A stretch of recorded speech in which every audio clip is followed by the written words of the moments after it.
Can't find Bluetooth anywhere in Device Manager. The adapter may be hidden, disabled, or missing its driver. In this guide, I'll show you several ways to restore Bluetooth and get it recognized by Windows again. First, open Start and search for Device Manager. Look through the list for Bluetooth. If you don't see it, don't worry, there are a few more places to check. Open the View menu and select Show Hidden Devices. Now check the Bluetooth section again.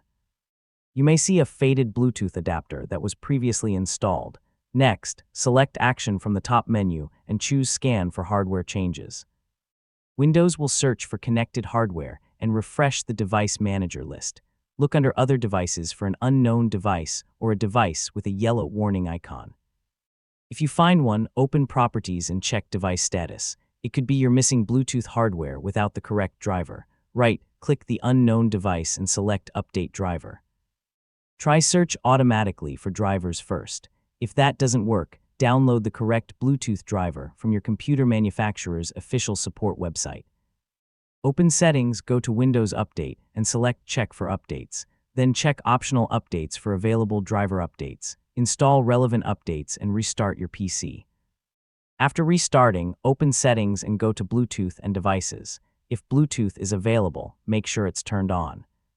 If the Bluetooth option is completely missing, the adapter or driver may still not be detected.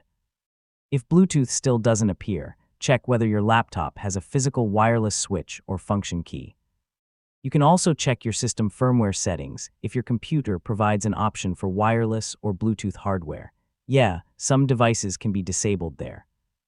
And that's how to fix missing Bluetooth in Device Manager. Start with hidden devices and a hardware scan, then check drivers, Windows Update, and hardware settings. So test Bluetooth again after each major change.